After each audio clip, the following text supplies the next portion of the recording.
সকলকে আদাব ও নমস্কার। আসসালামু আলাইকুম। আজ আমরা ঢাকা থেকে মাস্কেট থেকে সৌদি আরব রওনা হচ্ছি। ঢাকা থেকে যখন এয়ারপোর্ট চলে গেলাম, ঢাকা থেকে এয়ারপোর্ট যাওয়ার পর বিমানে ওঠার পর একটু ভিডিও করার সুযোগ পেলাম। তোটাই ভিডিও করে আজ তোমাদের সামনে উপস্থাপন করব যতটুকু সম্ভব হয়েছে।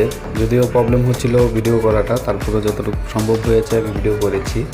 আমরা ঢাকা থেকে বের হয়ে গেলাম। ঢাকা থেকে বের হয়ে যখন বিমান টেক অফ করার আগ মুহূর্তের কিছু ভিডিও, টেক অফ করা এবং মাঝ আকাশে কিভাবে আমরা ছিলাম, কিভাবে ঝড়ের মুখোমুখি হয়েছিলাম, কিভাবে ল্যান্ড করেছিলাম মাস্কেটে, কিভাবে মাস্কেট থেকে ল্যান্ড করে ওখান থেকে চেকিং হয়ে তা আবার দাম্মামের উদ্দেশ্যে আবার রওনা হলাম, সেই ভিডিওটা নিয়ে আজকে উপস্থাপন করব। তো গাইস, ভিডিওটা ভালো হবে। যতটুকু লুকিয়ে করেছি কারণ মনে একটা ভয় ছিল কেউ কিছু বলে কি না। যদিও আমার ফোন এয়ার মোডেই ছিল, তারপরেও মনে একটু ভয় ছিল যে ভিডিও করলে কোনো নিষেধাজ্ঞা থাকে কি না, আছে কি না, এরকম কিছু জানা ছিল না, যার জন্য একটু সেফেই ভিডিও করেছি। তো আমরা বিমানে উঠেছি, বিমানে করে এখন আমরা সামনের দিকে আগাচ্ছি, যতটুকু সম্ভব আগাচ্ছি। তো সাথেই থাকুন, আপনারা দেখুন। আমরা কিছুক্ষণের ভিতরেই রানওয়েতে উঠে যাব। রানওয়েতে উঠে মাঝ আকাশের উদ্দেশ্যে প্রায় 34,000 ফিট উপরে চলে যাবে বিমান। ভিডিওটি দেখুন আর অবশ্যই সাবস্ক্রাইব করুন আমার চ্যানেলটি সমর টিভি। অবশ্যই সাবস্ক্রাইব করে বেল আইকনটিতে টিপুন। লাইক, কমেন্ট, শেয়ার অবশ্যই করবেন। সাথেই থাকুন আমার ভিডিওর সাথে।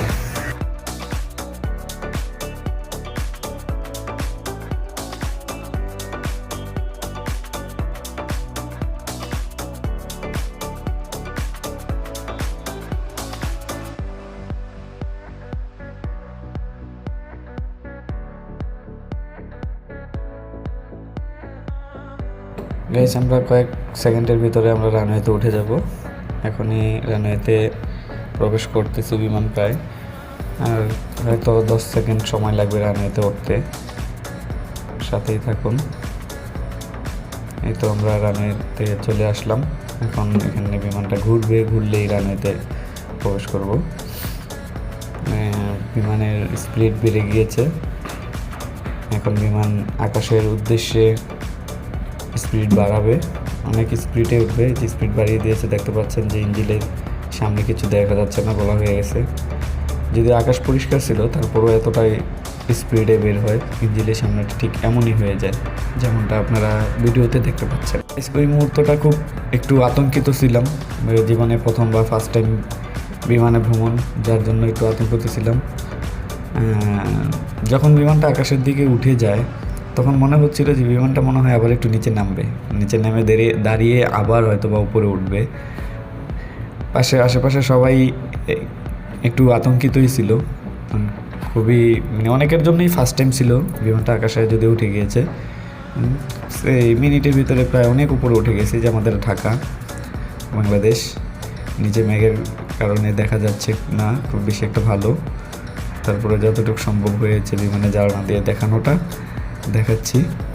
যদিও খারাপ, এখন ভিডিওতে কেমন দেখা যাচ্ছে সেটা জানি না। আমি আমার পাশে আরেকজন কথা বলতেছে।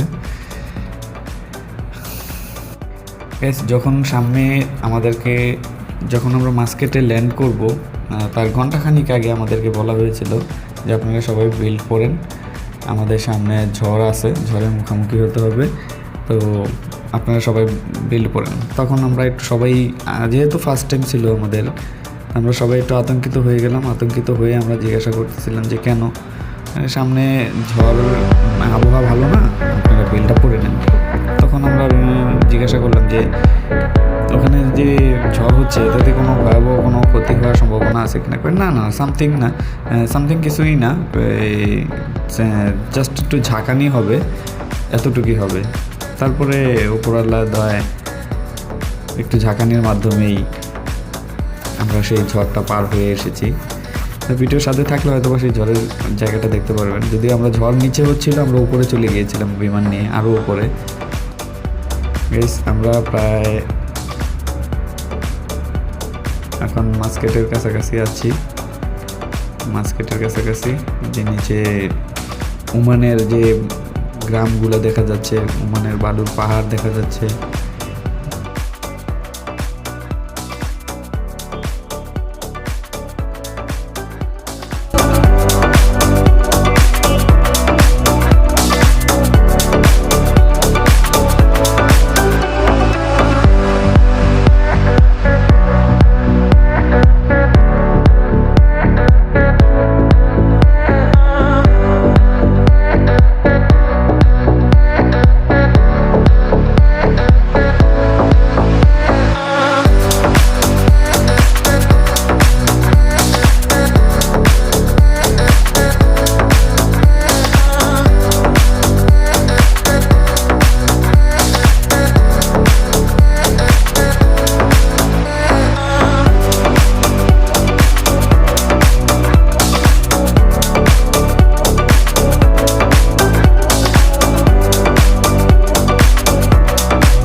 গাইস আমরা দেখতে দেখতে চলে আসলাম, দেখতে দেখতে আমরা ওমানে মাস্কেটে চলে আসলাম। মাস্কেটে ল্যান্ড করলাম। ল্যান্ড করার আগ মুহূর্তে তো ভিডিওতে দেখলেনি। এখন ল্যান্ড করে এখন আমরা ওমান এয়ারপোর্ট মোটামুটি বেশ ভালো বড়ই, আমাদের 1 ঘন্টা ট্রানজিট ছিল। তো 1 ঘন্টা ট্রানজিটের ভিতরে আমরা বিমান থেকে নেমে এয়ারপোর্টের এই সাইড থেকে আমাদের 17 নম্বর কাউন্টারে আমাদের চেকিং ছিল। তো আমরা এক পাশ থেকে নেমে অন্য পাশে যেতেই আমাদের 1 ঘন্টা শেষ হয়ে গেছে। তো তারা তাড়াতাড়ি করতেছিল, যেহেতু আমাদের 1 ঘন্টা প্রায় শেষ হয়ে যাচ্ছে চেকিংয়ের জন্য। 3 ঘন্টা আগে যে জায়গায় চেকিং করতে আমাদের সেই জায়গায় যেহেতু ট্রানজিট ছিল, আমরা 1 ঘন্টাই আমাদের জন্য যথেষ্ট ছিল। তো আমরা এই পাশ থেকে নেমে ওই পাশে যেতেই 1 ঘন্টা চলে গেছে। তো আমরা আদার্স কোনো সময় পাইনি ঘোরাঘুরি করার জন্য, নয়তো নেমে হয়তো একটু ঘুরতে পারতাম। তারপরে মাস্কেটে যে যখন মাস্কেটে নামার পরে ওই পাশ দিয়ে গিয়ে আমরা বিমানে উঠে গেলাম। বিমানে ওঠার আগ মুহূর্তে কিছু সেলফি কিছু ভিডিও করার সুযোগ পেয়েছিলাম, যদিও। দেখতে থাকুন, সাথে থাকুন।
গাইস আমাদের চেকিং শেষ, চেকিং কমপ্লিট করে এখন আমরা বাসে করে আমাদের বিমানে যেয়ে উঠবো। এয়ারপোর্টের মাঝখানে মাস্কেট এয়ারপোর্টের মাঝখানে আমাদের বিমান রাখা আছে। তবে মাস্কেট এয়ারপোর্টটা বিশাল বড়, আমাদের বাসে করে যেতে বেশ খানিকটা সময় লেগেছে। এই সময়টায় চিন্তা করেছি কিছুটা ভিডিও করে নিই মাস্কেটের বিমানবন্দরের ভিতরটা, যে কেমন মাস্কেটের। আসলে খুবই সুন্দর। আমরা বিমানের একটু ভিডিও করতেছি, যদিও এখানে নিষেধ করেছিল ভিডিও করতে, যে সেলফি তোলা যায়, কিন্তু তাদের কাজে বিলম্ব হবে তার জন্য তারা নিষেধ করে। মাস্কেট থেকে দাম্মামের উদ্দেশ্যে রওনা হচ্ছি। আমাদের বিমান যে ছেড়ে যাচ্ছে, পরপর 3টা বিমান আকাশে উড়বে। ওই যে একটা দেখা যাচ্ছে, আমাদের পিছনে একটা আছে, একটা আছে। এই 3টা বিমান একই সাথে আকাশে উড়বে, একটার পর একটা করে, যে বিমানের ইঞ্জিন।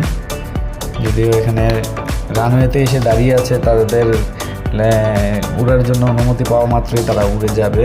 সাথেই থাকুন, দেখতে পাবেন যে এখন এই রানওয়েতে রান নিয়েছে বিমান।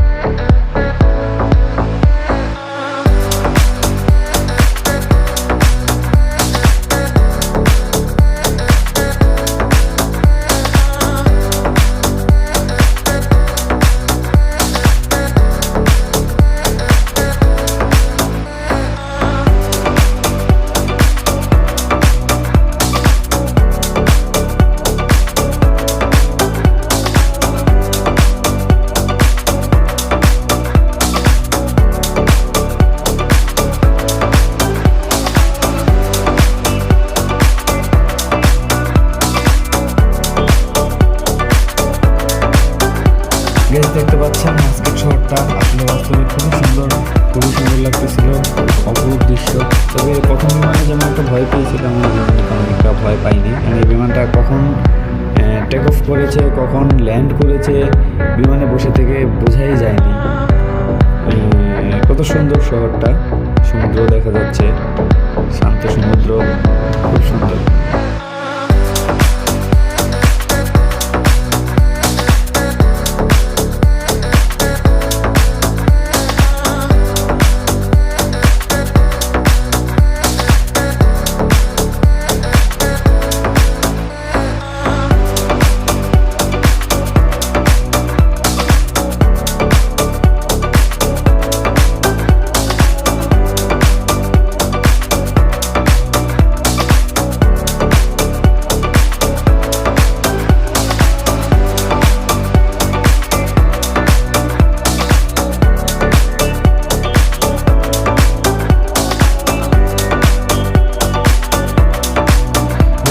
দাম্মাম চলে আসছি।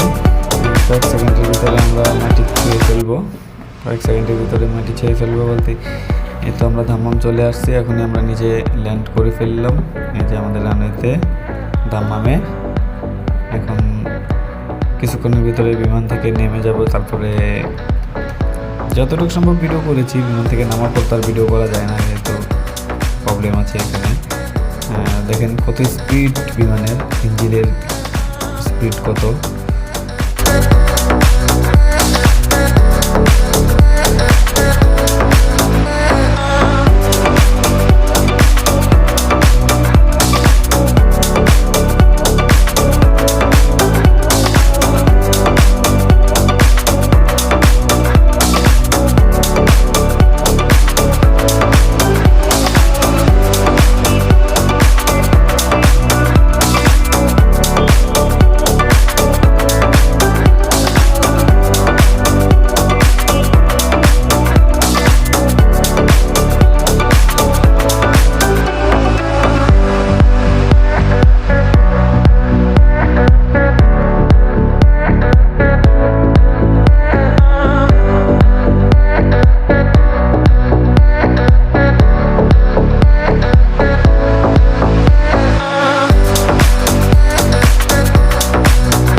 এয়ারপোর্টের ভিতরে ভিডিও করা অ্যালাউ ছিল না, যার জন্য এয়ারপোর্টের ভিতরে অ্যালাউ করতে পারিনি। আমরা বের হয়ে চলে আসছি। আমি গাড়িতে উঠেছি মরুভূমির মাঝখানে। এখন কিছুক্ষণের ভিতরেই আমরা এয়ারপোর্ট এরিয়া পাস হয়ে গিয়েছি।